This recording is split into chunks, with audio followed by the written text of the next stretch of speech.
about that. Is there anything specific you want to talk about? Or I mean, I have a set kind of question. You're doing the interview, right? Yeah. We'll talk, and then if there's anything you left out, I'll fill it in. Right? Okay. Right. Tell me about the new album. I mean, cause you're pretty excited about it coming out and stuff. Yeah, you've heard it, right? Yeah, I'm playing it right now. So. Right. Yeah. No, I think it's great. It's a lot of fun. Yeah. Was it a lot of fun making it? Yeah, it was a lot of fun. It was something that, most bands don't get an opportunity to do something like this. Right. And I mean, I guess, the 60s were the most influential time in the history of rock and roll music. There was, it was kind of, its infancy. It was, there was so much great music. Right, because live wasn't happening yet. Like nothing was. Well, no, it's still in the 50s. Right, but so much was undone yet. It seems. Yeah, well, it was the 50s was conceived, and the 60s was infancy, and then more experimentation. Right. And but I guess the basis of Acid Eaters is it kind of came about with on our last album, Mondo Bizarro, right. On Take It As It Comes, right. Very Obscure Doors track. Right. Yeah. And it came out great. It was fun, and it went over real well. Everybody really liked our version. So our manager, at the time, we were gonna Take It As It Comes was gonna be the second single release after Poison Heart. Right. And to make it more fun, we were gonna make it an EP, record 5 additional tracks, all kind of tying in with Take It As It Comes, from that time period. Right. So we recorded, favorites and songs that were very influential, and that had inspired us and this and that, and they came out great. And I guess, in particular, Substitute was one of the songs, and Pete Townsend came down and sang backup vocals. Yeah, how was that? Was that pretty exciting? Oh, yeah. For me, I guess the Who were after the Beatles were, it for me. And, right. There were, so many great bands, the Stones and all that, but the Who were just, I think they were the first real hard rock band. Yeah. And they were so exciting and unique, I saw the Who when I was 16, and I saw them at a Murray the K show. Yeah. And it was their first trip to America. And they just totally blew me away. And so I guess most of my heroes are all dead. But Pete Townsend is one of the, he's great. He's still great. He's still vibrant. Matter of fact, I was invited to that Daltrey thing the other night, at a tribute to the Pete Townsend music. Right. And Townsend came out, and he was it. He was it. He's still, got the spark. He's still, he's the creative force. He's, he's still exciting and vibrant, and right. I thought, for the 3 hours or plus that I was sitting there, all I really needed to see was Pete Townsend, and I thought Eddie Vedder was great. Oh yeah. Yeah. So and Alice Cooper was great too. And So Pete Townsend is, was very inspirational to me, throughout my life, and especially, when I got more involved with the music thing, and he's, been a real inspiration in my songwriting and this and that. Right. Excellent. He's a totally unique performer. Right. So all right. So. But I think all the tracks are great, and it's very eclectic, and it was cool, and the approach was, for the most part, the Ramones treatment, but some songs were done a little more in the traditional sense. Definitely. Like the Animals. Or that's definitely not Ramones-esque, Yeah. So what did the original artists think? Like somebody like Bob Dylan? Did you talk to him or anything like that? Well, I met Bob Dylan when we were in Japan, and we just got back from 2,000 shows, huh? And the wildest thing was, I was hanging out with Bob Gruen, who's a photographer, and we went to see Dylan at Budokan, which I'd never been. It was a lot of fun. It was matter of fact, that day they had a big party for us in Tokyo, celebrating our 2000th performance. Congratulations. On February 9th, and also this is our 20th anniversary. And so after the party, I went to see Dylan with Bob, and And we saw the show, and then we went backstage, and Dylan walked in, and he walked over to me and said hello, and you know, I mean, that just totally flipped me out. Because it did, you know. Yeah. Do you still get that way sometimes? Like, I mean, even though you've been, you know, really big for so many years. I've always been a big fan. Yeah. Fan, you know, fan first. I'm a rock and roll fan first, and like, I mean, you know, like when I met Townsend, I was in awe. I mean, you know, you don't know how you're gonna respond. Right. But when I met Dylan, it was just very comfortable. Yeah. You know, I mean, it wasn't like I got to spend a lot of time with him. I mean, basically, he just was, you know, hey, you know, but he walked in, hey, Joey, how you doing? That freaked me out. You know what I mean? Yeah, right. And so I gave him a copy of The Acid Eaters. I wrote a little note inside, and I said, told me that we covered one of the songs. And, you know, it was cool. It was very pleasant. You know? Yeah, that's excellent. And, I mean, Dylan's one of a kind. Dylan's like, you know, absolutely. A major inspiration to so many people. Yeah. I mean, I guess the way the Ramones are. Definitely. But, yeah. That's funny. How are the sales doing?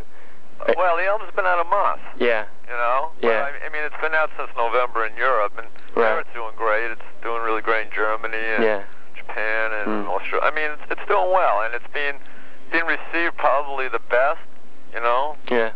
The best of I guess, in a long time. I don't know. I mean, it's, well, we've been with Radioactive. This is our second album, and, you know, it's being received real well. I guess because the fact that it's more accessible, the fact that it is covers and kind of familiar, like. Well, especially for radio people and for, you know, I guess, I mean, it's kind of to me, it's kind of a treat for people who are older because they've, you know, people who are real music fanatics. Yeah. Because they know these songs, and then for young kids who don't know the songs, it's a learning experience for them, you know. Right. And maybe it will kind of excite them enough, or you know, whatever, inspire them enough to want to hear the original versions, and in turn keep, you know, the whole process alive and well. Because a lot of kids today, they're illiterate as far as I mean, it's like kind of a shame. Yeah. What do you think of the new, like, kind of the music scene today, in terms of, you know, like with the new alternative thing? Well, I think it's healthy. It's sort of a back to basics, you know. Right. You know, it's a time of it's a time of free expression. Right. And to be an individual and to make individualistic music if possible. Right. Do you think it's good though for bands to get so huge, like the way like Nirvana and Pearl Jam did, and kind of almost like burn out, like kind of like a fad type thing? Think that's good, or you know, like in terms of like being that big? Think that's a good thing? Well, bands become big, and I'd rather see it happen for them than happen for Toto or Summers back in when the Ramones started after '74. This is what we were up against. Right, you Summers, Toto, Barn, and Journey Oreo Speedwagon, the Eagles. You know, this was it was us, you know, against them basically. You know? Right. Yeah, kind of a reaction to that. Yeah. It was a reaction to all this crap. But at the same time, I mean, there's enough room for everybody, and like, but in those days, things were totally different. I mean, things have changed radically today. I mean, younger kids are lucky. They got opportunity today. I mean, it's not so hard. All the groundwork's been done. You know, by you guys, majorly by us. Right. You know. Definitely. What are your favorite bands like around like today? Like some of the young bands today that you're into? Well, okay. Let's see, new young bands. I like King Missile a lot. Yeah. They're my favorite new band because they're unique and clever. And that John Hall, like, I think he's great. He's right. He's smart. You know, he's clever. You know, they're twisted. Yeah. Hang on 1 second. Sure.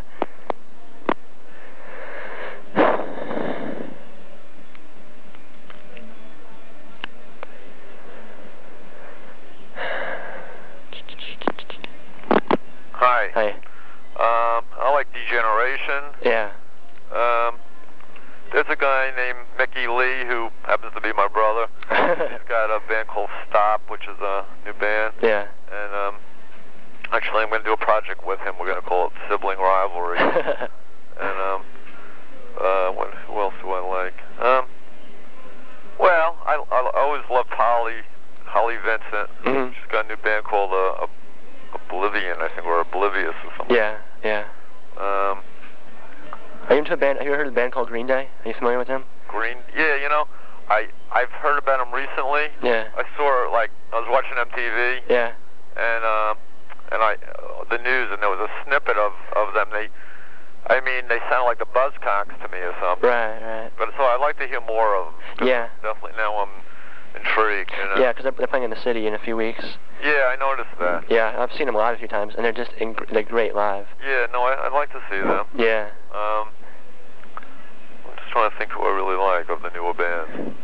I don't know. Maybe that's it.